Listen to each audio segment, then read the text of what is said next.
Filming everything?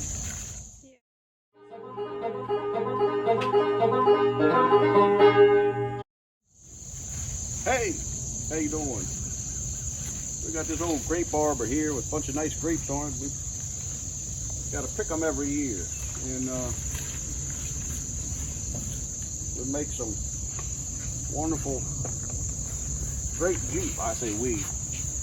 My wife and daughter make wonderful grape juice out of them. I don't know, there's some kind of purple grapes. I don't know if they're Concord grapes or what, but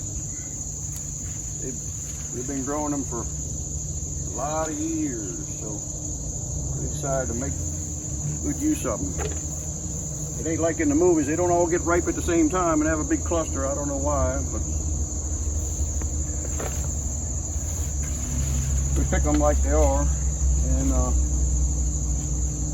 maybe we'll show you what we do with them to make the grape juice after a while.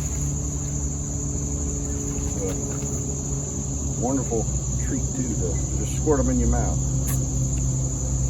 There you go. Hey, picked some more of them here, and that's all I got time to do today. The ladies, they're not going to work on them today. They're doing tomatoes. It takes them a little while to do the grapes because their feet aren't very big, and to dance on them takes a while.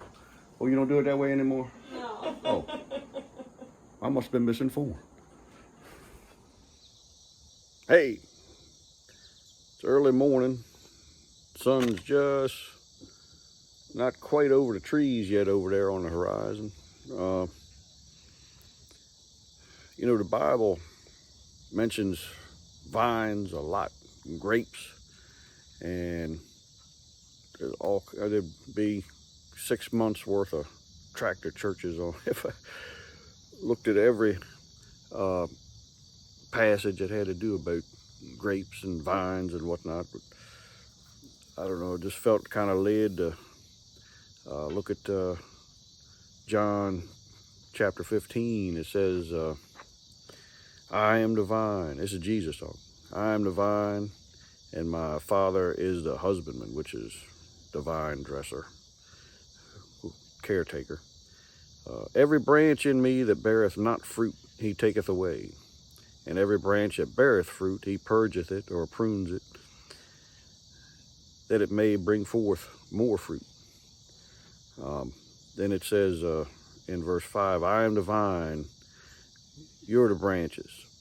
He that abides in me, and I in him, the same bringeth forth much fruit.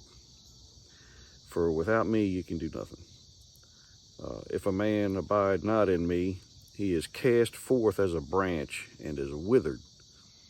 And men gather them and cast them into the fire, and they are burned. Now,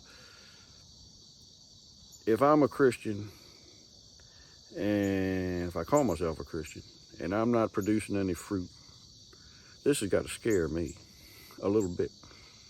Or if you're not a Christian, if you don't abide in the vine, Jesus, you're cast into the fire. Now, when the Bible talks metaphorically about things being cast into the fire, it is generally talking about souls being cast into hell and burning forever. And I believe that's what it's talking about here. I am the vine, you're the branches. He that abideth in me, and I in him, the same bringeth forth much fruit. If a man abide not in me, he is cast forth as a branch and is withered. And men gather them and cast them into the fire, and they are burned.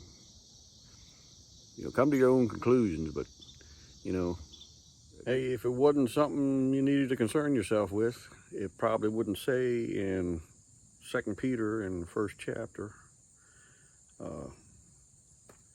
verse 10, give diligence to make your calling and election sure. If your calling and election, if your salvation was a sure thing, you know, you wouldn't have to show diligence to make it sure. Contemplate this, think about it soberly. You know, one morning you might find yourself waking up in the back room of a local funeral home getting fit for a pine box, and it'd be too late. So you may want to think about this here. All right, we'll catch you another time. Have a good week. See you.